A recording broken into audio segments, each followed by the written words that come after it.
welcome to MMA Made, the best MMA show around the world. My name's Mighty, and thank you for joining me.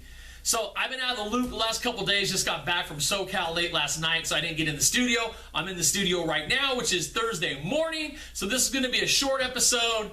All right, thank you, have a great night. Just kidding, it's not going to be that short. It will be short, but not that short. So in any case, I'm a little bit out of the loop.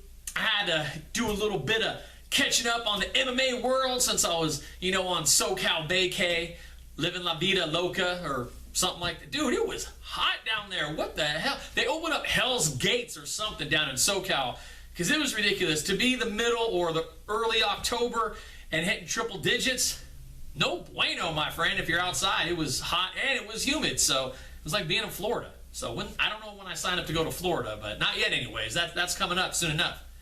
In any case, let's get back to this past weekend. We did have RFA on Friday night. Gilbert Smith retains his title in a kind of unusual type fashion. The fight stopped. Supposedly, not supposedly, but I guess Gilbert smashed Bristol's jaw and fight was called. He basically did the old, I'm good, bro, I'm good. You know what I'm saying? But it didn't look like, it must have got smashed earlier because the punch that landed that was the last one before he kind of said no mas. It didn't look as devastating, but you know what? Maybe it was just the straw that broke the camel's back, as they say. So in any case, that was this past Friday. So Gilbert Smith, kudos to you, my friend. You retained your championship belt. So we look forward to seeing you fight again. In the news, your boy, our boy, my boy, whoever's boy it is, Nick Diaz gets the 100,000 signatures for the petition to take it to Capitol Hill or wherever it is to get the 5-year ban lifted. So that's interesting. We'll see what happens, and we'll just kind of play it by ear. It's nice to see everyone, or not everyone, but people backing up Nick and seeing what's going on, and we'll have to stay tuned and see what's going on. I apologize. I'm a little delirious. Still trying to catch up on some sleep and whatnot. So in the studio early trying to get this done.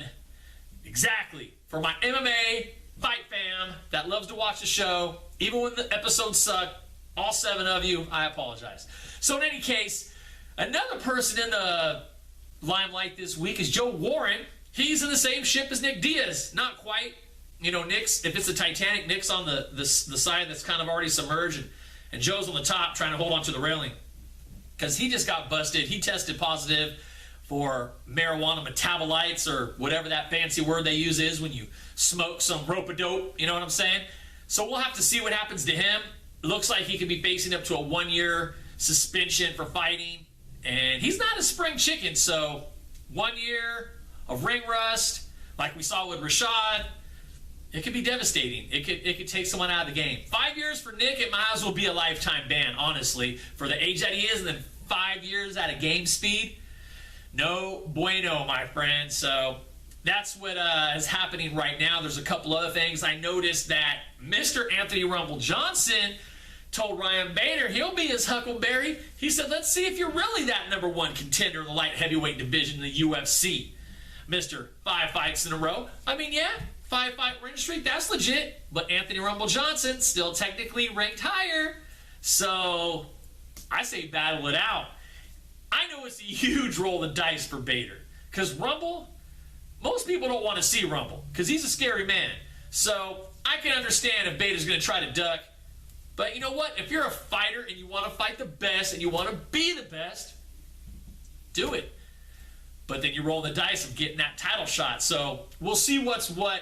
I'm interested to see how this is going to play out. If DC's sitting on the sidelines for a minute, maybe wait for Jones to come back, or whatever the situation may be, it makes sense in my mind, and I would love to see that fight. I want to see if Bader can really hang with the top 3 dude. So let's make that happen. I'm down for that fight.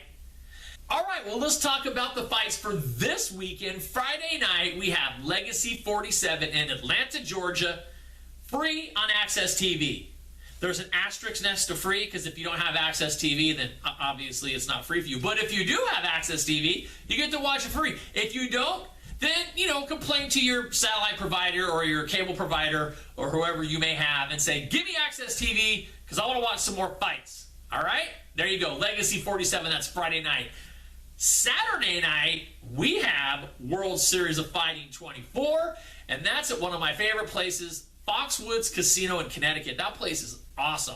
It's huge. I think it still stands as one of the biggest casinos in the world.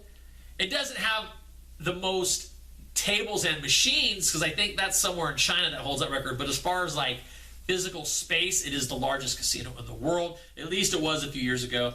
I believe it still is. In any case, Jon Fitch will be fighting Yushin Okami, and this is basically to solidify #1 contention. Whoever wins this fight will get to fight Jake Shields for the open title, which is Pares. He got stripped from that a month or two ago when Jake Shields fought him. So Jake Shields gets another shot at it, and he'll get to fight one of these two guys. So it's basically going to be 2 of 3 UFC fighters or ex-UFC fighters fighting against each other. It'll be interesting to see. I don't know who I would pick in this fight as far as Jon Fitch against Yushin Okami. They're both coming off of losses. One's coming off a loss to Pajarlis. One's coming off a loss to David Branch. So if Yushin Okami wins, this would be back-to-back title fights or close to it. I don't know if he's fought since then. So that'll be interesting to see. Both coming off losses, going into a #1 contention fight. But you know what? MMA math doesn't always add up. So there you go. Not only does Scott Coker have specific MMA math, but so does Ray Sifo. So there you have it. Well, in any case, like I said, I was going to keep it short and sweet, so there you go. I appreciate the love and everyone joining in every week and listening to me, babble and yap my mouth about MMA and whatnot. I will be back next week with a much more in-depth episode so we can talk more, talk about more stuff, see what's happening in rumors and news and whatnot, and then have a grand old time. So in any case, thank you for watching. Have a great day, night, morning, whatever. Have a great week. Have a great weekend. Have a great life. Talk to you later. Peace out.